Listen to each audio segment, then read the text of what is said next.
MQM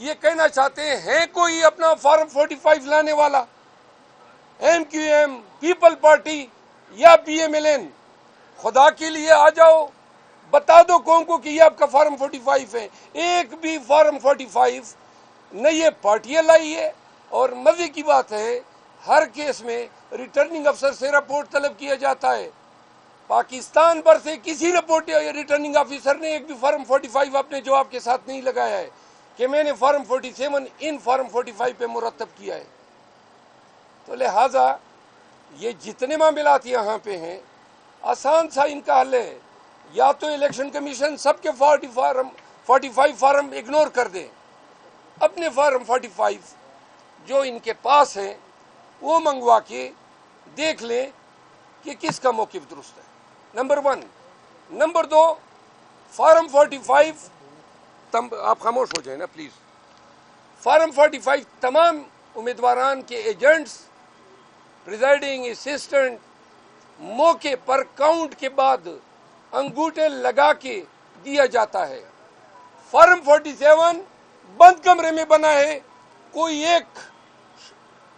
ایک گواہ، کیونکہ فارم 47 کے لیے جو کارروائی ہے کہ جی اور کنسالیڈیشن کے لیے، تو فارم 47 بند کمرے میں بنا ہے۔ آج ہم نے مثال دی، سید فرین کو جو ووٹ پڑے ہیں اپنے گاؤں میں، دندئی اس کا نام ہے، میں ایک مثال دے رہا ہوں، تو وہاں پہ سید فرین کو 752 ووٹ پڑے ہیں، 764، اور 150 پڑے ہیں امیر مقام کو فارم 45 کے مطابق۔ فارم 48 کے مطابق ہمیں 152 پڑے ہیں، امیر مقام کو 764 پڑے ہیں، یعنی ایگزیکٹلی الٹے کیے ہیں۔ میں دوسری مثال دوں، یہ اورنگزیب خان ہے NA40 میں پی ٹی آئی کے کینڈیڈیٹ آزاد حیثیت سے۔ اب 3 صوبائی اسمبلیاں ہیں اور 2 صوبائی اسمبلیاں ہیں اور ایک NA۔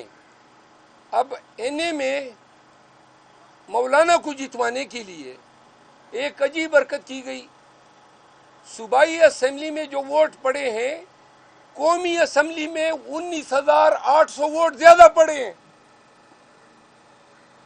اب 19,800 ووٹ 1,000 نہیں ہے، 19,800 ووٹ کوئی کس طرح پولنگ بوتھ سے قومی اسمبلی کا ووٹ جو ہے وہ تو ڈالتا ہے اور صوبائی اسمبلی کا ووٹ نکال کے لے جاتا ہے۔ Number 1، 19,800 vote. دوسری بات، ہر حلقے میں صرف ہم نہیں آئے ہیں، آزاد امیدوار بھی آئے ہیں، دیگر پارٹیوں کے ہارنے والے آئے ہیں، سب نے اپنے پٹیشن کے ساتھ جو فارم 45 لگائے ہیں وہ ایک جیسے ہیں، سب کے ایک جیسے ہیں۔ مثال کے طور پہ اس کے حلقے میں اسد اللہ نامی ایک امیدوار ہیں جو جمعیت علماء اسلام کا ہے، انہوں نے بھی چیلنج کیا ہے صوبائی کال کا، لیکن جو فارم 45 لگائے ایگزیکٹلی وہی ہیں جو ان کے ہیں۔ پھر ایک اور صوبائی اسمبلی کا امیدوار ہیں، انہوں نے بھی فارم 45 لگائے ہیں، اس کا نام کیا ہے؟ پیر عقل شاہ اور رحمت اللہ، انہوں نے بھی وہی فارم 45 لگائے ہیں۔ آج تک ہمیں وکلاء کو، عوام کو، پاکستانیوں کو ایک بھی فارم 45 نہیں دکھایا جا رہا ہے جس کی بنیاد پہ انہوں نے فارم 47 بنائے ہیں۔ تو آج الیکشن کمیشن سے دستبست عرض کیا کہ خدا را سب چھوڑیں، اپنے ہی فارم 45 دیکھ لیں۔ تو لہٰذا مریم نواز جو پروپوزڈ ہوئی ہیں سی ایم کے لیے، محترمہ اپنی سیٹ ہار چکی ہے، نواز شریف لاہور کی اپنا سیٹ ہار چکا ہے، 80 سے زیادہ سیٹ انہوں نے چوری کیے ہیں۔ کل اعلامیہ آ گیا کہ جی ان کی فلاں جگہ گورنر، فلاں جگہ گورنر، فلاں صدر ہوگا، یہی ان کی سیاست ہے۔ شرم اور حیا نام کی کوئی چیز اگر ایگزسٹ کرتی ہے، کس منہ سے یہ لوگ ایوان میں جا کے 23 سیٹیں بنتی ہے پیپل پارٹی اور نون کی ملا کے؟ اب ایسا نظام ہے، یہ اتنی بڑی عدالت، یہ بلڈنگ آپ دیکھ رہے ہیں، سامنے ایک بہت بڑی بلڈنگ ہے، ادھر بھی بہت بڑی بلڈنگ ہے، نظام عدل سے ان کا تعلق ہے، پوری قوم چیخ رہی ہے۔ خدا را سب کچھ چھوڑ دے، ایک دلیل تو لے آئیں، کوئی منطق کی بات تو کر دو۔ ہم سب کچھ لے آئے ہیں نعرے لگا رہے ہیں بھائی آپ نے ہمارا مینڈیٹ چوری کیا ہے، عوام کا مینڈیٹ چوری کیا ہے، کوئی کاغذ تو لاؤ. کوئی اب یہ کیا کر رہے ہیں، یہ تاخیر پہ تاخیر کر رہے ہیں تاکہ ٹریبیونل بنایا جا سکے اور پھر ٹرک کی بتی کے پیچھے قوم کو لگایا جا سکے، تب تک یہ حکومت بنا لیں گے.